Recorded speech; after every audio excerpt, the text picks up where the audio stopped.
ለጰራቅሊጦስ ወይም የመንፈስ ቅዱስ በዓል በጽርሐ ጽዮን ሐዋርያት ጎላ ቅዱስ ሚካኤል ቤተክርስቲያን ብቻ እንደሚከበር ያውቃሉ? በስመ አብ ወወልድ ወመንፈስ ቅዱስ አሐዱ አምላክ አሜን። ክርስቶስ ተንሥአ እሙታን በዐቢይ ኃይል ወሥልጣን አሰሮ ለሰይጣን አግዓዞ ለአዳም ሰላም እምይእዜሰ ኮነ ፍስሐ ወሰላም።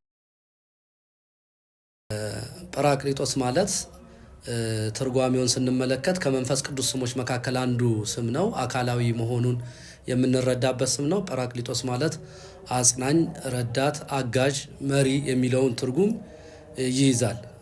በሌላ በኩል ቅዱስ ዮሐንስ አፈወርቅ ሲናገር እንዲህ ብሎ ተርጉሞታል። ጰራቅሊጦስ ማለት መሪ፣ ረጂ፣ አጋዥ ማለት ነው በማለት ተርጉሞታል ማለት ነው።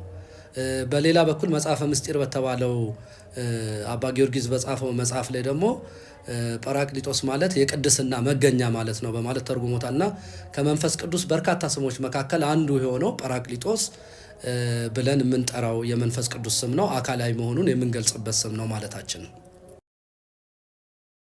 ለጰራቅሊጦስ በዚህ ዓመት የሚከበረው እንግዲህ ሰኔ 1 ቀን 2017 ዓ.ም በዕለተ እሁድ ነው የሚከበረው። ይህ በዓል ታላቅ በዓል የቤተ ክርስቲያን የልደት ቀን ነው ይህ በዓል እና በዚህ ቀን በዚህ ዓመት ካላንደራችን እንደሚያዘው አባቶቻችን እንዳስቀመጡት ሰኔ 1 ቀን የጰራቅሊጦስ በዓል ይከበራል ማለት ነው።